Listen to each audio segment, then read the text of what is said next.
Verse 10 says, "Let the yogi try constantly to concentrate his mind on the Supreme Self, remaining in solitude and alone, self-controlled, free from desires and longing for possessions." The Supreme Soul instructs us on how we should prepare before practicing yoga. From the view of the journey to yoga, this and the coming verses are very important. First of all, the yogi should try constantly to concentrate his mind on the Supreme Self. Who can walk on a path of yoga? One who has this attitude of constancy. He must be consistent. He is perpetually and eagerly focused on the path of yoga. He is constant. Consistency is necessary because if someone is walking on the path of yoga and his attention falls upon things that are not important, then time is wasted, energy is spent, and therefore it takes longer to attain siddhis, spiritual powers. One must have a focused energy. One must have a focused concentration. The scriptures say that if one finds a masterful guru and he has this perpetual alacrity, then a human being will within a period of 3 to 4 years attain the ultimate goal and a state of samadhi, oneness with the Supreme Soul. He must think about the Supreme Soul, have alacrity to reach the Supreme Soul, and only make efforts for the Supreme Soul. If this is the case, then he will attain to the ultimate goal in the period of 3 to 4 years. Each and every person has his own different things to do, and therefore you can see how long it will take. One must be consistent. What is yoga? Patanjali says in the Yoga Darshan, Yogas Chitta Vritti Rodaha. Yoga means making the mind steady and one-pointed. Here Shri Krishna is trying to explain that if a human being's mind is not becoming one-pointed, then the first reason for this is that he does not have a consistency. He does not have eagerness. We all get left behind. We do not have this consistency. We practice it for 2 days and then leave it on the third day, practice it for 2 days and leave it again on the third day. If this is the case, then yoga does not happen. One must be consistent. The consequence of this yoga is, as described by Patanjali in the later sutra, Tada Drashtaya Rupe Ashtaram. When yoga becomes steady, then at that time, then that person attains the form of his soul. This is a consequence of yoga. The first thing that one needs is this consistency. Secondly, one needs rasi stitaha and ekaki, to remain in solitude and alone. We must pay a lot of attention to these words. One must remain in solitude and alone. One who wishes to practice yoga, make his mind one-pointed, or to practice meditation, I'm using all of these as roughly having the same meaning, although you can create differences between them, must learn to remain in solitude and alone. You must have a habit of remaining in solitude and alone. A human being who cannot remain alone cannot walk on the path of yoga. We get frustrated immediately when we are in solitude. If we are in solitude for even 5 minutes, then we turn our gaze elsewhere. We wonder what we should do. We pick up a magazine nearby, we pick up a newspaper nearby, we start looking out the window, we turn on the television, we turn on the hi-fi system, we call someone and ask them what they're doing and arrange to go outside, and then we call someone else to go shopping. The other person says that he doesn't even need to go because he's got everything he needs, but you still say that you need to go shopping. What shopping is there to do? There is nothing to buy because you have everything in your house, but it does not make a difference to you and you wish to go window shopping. In short, what I'm trying to say is that all of these things are activities of going outside and going somewhere else. A human being cannot stay in solitude. I often say there are 2 reasons for this. The first is that one does not have love for herself. That is why a person cannot remain in solitude. This is because you should like staying with someone you have love for. This is a very straightforward thing. If you love your cousin and your cousin comes to your house, then if you walk for hours and then she says that she wants to go, and you ask her why she's going and tell her to stay, this is because you have love for her. You have love for her, and that is why you like to stay with her. What does it mean to remain in solitude? If we change the words around, the remaining in solitude means to remain with oneself. If one has love for themselves, then they should like remaining with themselves. They should like remaining in solitude. We cannot remain in solitude because we do not have love for ourselves. We always have a need for someone else. One does not even have as much love for themselves as they do for their cousin. Mind well, having love for oneself does not mean loving yourself by grooming your body and putting makeup on yourself, because we do this type of love a lot. It is not that. One should have love for his own soul. One should have love for his own self. The second reason why a person does not have love for himself is that he keeps remembering his past.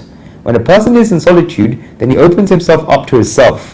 When someone else is there, then there is a lot of comfort. That someone else praises us and we praise him. All of these bring false praises. All of this happens. No matter how turbulent or angry we are in the mind, if someone tells us that there is nobody as calm as us, then you say, wow, this is very nice. No matter how stingy and greedy we are in our minds, if someone tells us that there's nobody as generous as us, then it feels good. We also praise other people. We keep covering ourselves and our own true nature with the words of other people. But when we're in solitude, then all these coverings go away. A person knows what he has done, and staying in this situation is very difficult. Western psychologist says that if a person is placed in front of mirrors for 24 hours, where he's locked in a room with mirrors everywhere, and he sees on all four walls, the floor and the ceiling, just mirrors, then this person will go insane. It feels good to sit in front of a mirror for 10 to 5 minutes, but if someone sits in front of a mirror for 24 hours and does not do anything else, wherever he looks, then he will only be able to see himself. This person will go insane. Try this. For 10 minutes, do not do anything apart from staring at the mirror and looking yourself in the eye. How long will you be able to face yourself for? The longer you'll be able to face yourself for, then consider that your soul is spotless and pure. If your soul is not spotless and pure, then you will not be able to face yourself in the mirror. In Gujarati, the word for fear is I know. In English, when you look at the mirror, then your reflection says, I know. I know what you are. I know. I know. A person cannot take this penetration vision of I know. One must learn to be in solitude. There are two things to remember when remaining in solitude. The past is what it is, and neither can you change it, nor can I. Why then do we keep running away from our past? Why do we keep covering our past? Or are we trying to change the past? We try to change the past by thinking what has happened, and therefore we cannot do anything about it now. Shri Krishna says in the Gita, Apichet surata charo bhajate mamanya bhag sadukre rasamantavya samyag vavashito hisaha. Even if you should be the most sinful of all sinners, you shall cross over all evil by the boat of wisdom alone. The boat of wisdom here represents the decision to take the path of yoga. Shri Krishna is ready to make us his. The Supreme Soul is ready to take us no matter what mistakes we have made. A person can only remain in solitude if he learns to tolerate his own past. He must accept that he has made mistakes and that he now wishes to make amends for them. While he does not accept this, then his mind will wish to run away from his self. Only then can he remain in ekaki, solitude, and rasi, alone. Both of these words seem like they mean the same, but there is a lot of difference between the two. Ekaki means alone in the body, and rasi means when a person is alone inside himself. It can often happen that the person is alone in the body, yet there is a big crowd around him, or inside him. He has gathered the whole crowd inside him. Even if someone is sitting in a room, a whole crowd can be alive there. It can also happen that if someone's body is in a big crowd of people, yet he's still alone inside. This is being with oneself that Shri Krishna is describing in the Gita. Even in a crowd, one is alone. How can this happen? Shri Krishna will explain this later, and I will tell you when. One must remain alone. Thinkers have given us a very nice illustration. There was an Anglo-Indian thinker by the name of Abri Menon. His father was Indian and his mother was English. His name was Abri Menon and his surname Menon came from South India. He was raised as a Christian. He reminisced a lot and wrote a small beautiful book which is worth reading called The Inner Space of the Heart. In the preamble to the book, he writes that there's a very small event in his life that became the cause for him writing his book, The Inner Space of the Heart. He was a Christian and therefore went to the Vatican. In the Catholic religion, nobody is regarded as higher than the Pope. If there is a place after Christ in Christianity, then it's that of the Pope. In Catholicism, he is infallible and can never be wrong. He touched the feet of the Pope and put his head by the Pope's feet. The Pope asked a question to one of his assistants standing nearby, because Abri Menon was an Anglo-Indian, where he was a Christian, but the features in his body made him look Indian because his father was Indian and his mother was British. He had a wheatish complexion. The Pope asked his assistant where Abri Menon came from. People get looked at in terms of their skin colour everywhere in the world, and those who travel frequently would know this. The assistant that was there said he was a very big Christian thinker. The Pope said, "That is very well, but where is he from?" The assistant said that he was British, The Pope said that he does not look British. When Aubrey lifted his face from the Pope's feet, the Pope asked him a question, which is, "Who are you?" This was a remark. Aubrey Memon says that as soon as he heard this question from the Pope, "Who are you?" and as soon as he heard the remark, "Is he really British?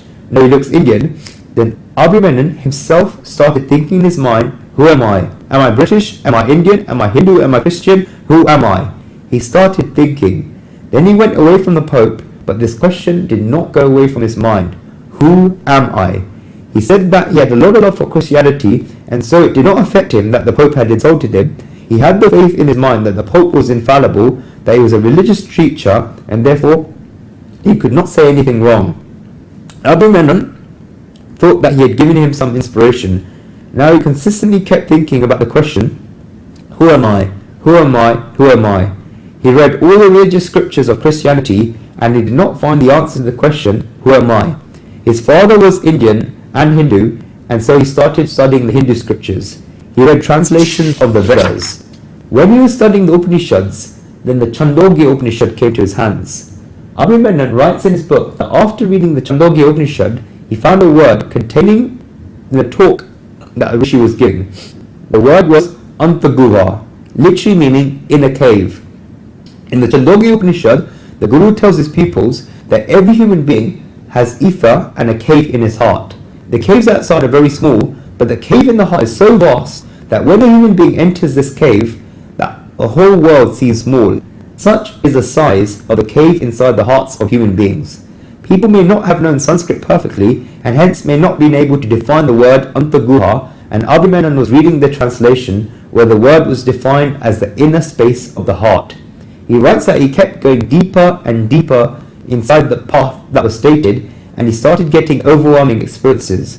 When he kept going inside the inner space of his heart, then he started feeling as if the whole world did not exist at all, and as if it was not there at all.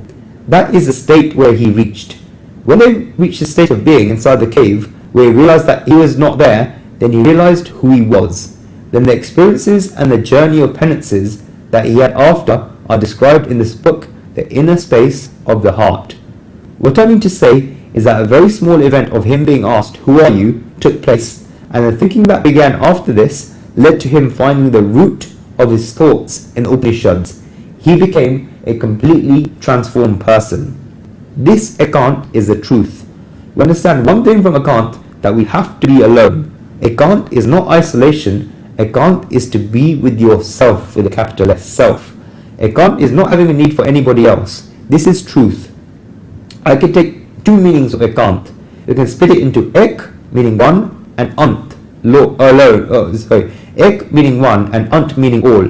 One whose all is one is ekant. This is when you are alone, and this is your all. You do not have a need for anyone else. This is ekant. This is not lonely, but alone, all in one.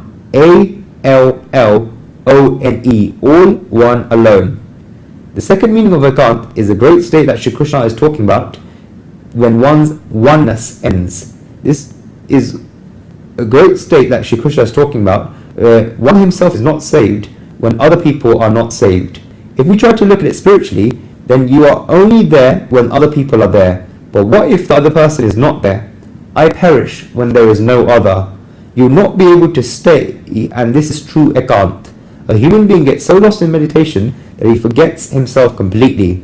One only thinks that he is himself when he is limited by the body, but that goes away in meditation. Seeing oneself as the all is the beginning of ekant, and the end of oneself is the completeness of ekant. Even you do not remain anymore ekant. One must remain in solitude and alone. Then the Supreme Soul says that one must be Yata Chitatma, one who has conquered the mind, the body and the senses. Shri Krishna said this over and over again in the Gita. One must also be Niyashi. This means someone who is free from asha, desires. When these desires become stronger, then they become vasanas, imprints in the mind. In the Shankar Bhashya, Srimad Adi Shankaracharya Ji says that one should be free from vasanas. This is because as long as there are desires, then the mind will start looking and go running outside, and the mind will not come inside. Niyashi. Shri Krishna says that one must also be aparigraha, not longing for gathering and holding on to possessions. Such a person does not have the attitude of collecting things and catching things because he is free from this. The saints of Maharashtra say it very nicely and ask for what people run around gathering things. A person says that these things may be of use to him. When the time comes, then who knows whether the things will be of use or not. We read in the news in the newspaper that a son of a rich billionaire was crossing the road, got ran over by a car and was killed on the spot. How much had his father gathered? It was for the fact that his son could grow up and that he would be able to use all of these things. His father had so many expectations. He had taken out a medical insurance policy and had some of the best doctors around. He had everything, but when the time came, then none of them were of any use. On the other hand, we read that on the second class carriage of a suburban train, there was a person travelling at 6 o'clock or 7 o'clock in the evening during the peak hours, and there were crowds from all directions, all four directions squashing. He suddenly felt a pain and started screaming. Someone pulled the chain and stopped the train. They carried the man off the train and took him to a nursing home by the doctor, where the doctor was sitting there. The doctor told him that if they had come even 2 minutes late, then this person would have passed away. This person would have had a heart attack. Did all the possessions that the rich person had help in an emergency? The other person was travelling in the second class carriage of the train and had very little possessions, yet he was helped so much in this emergency. One should do planning, and there is no no to this, but the saints of Maharashtra say that the person up there has 1,000 arms, and when he gives you the 1,000 arms, then how much can you gather with your two hands? You like reading about it here. Khuda jab deta hai, tab chapar far ke deta hai. When God gives to us, then He gives us so much that it breaks the thatched roof. The saints say further that if He, with 1,000 arms, begins to take with 1,000 arms, then how much will we keep with our two hands? He is the giver and also the taker. What then is the use of collecting things? Aparigraha. Understand this principle of spirituality, that one who gives up gets everything. There is a very famous quote in the Bible along the lines that one who holds on to possessions is robbed of those possessions, and one who gives up possessions is showered with possessions. What does it mean when someone holds on to possessions? When you hold on to possessions, then you have divided them. You have made the decision that a certain amount of possessions in the world are yours, and that everything else is not yours. When you say that something is mine, then everyone will come and exert their rights over that thing. But the moment when you leave something, then the minus does not stay there. Aparigraha. In this verse, Shri Krishna has described the mental qualities and characteristics needed in order to prepare for meditation. Now in the 11th verse, Shri Krishna will show the preparations needed to be done in order to meditate. When one has prepared mentally and also on the outside, then he is able to start meditation.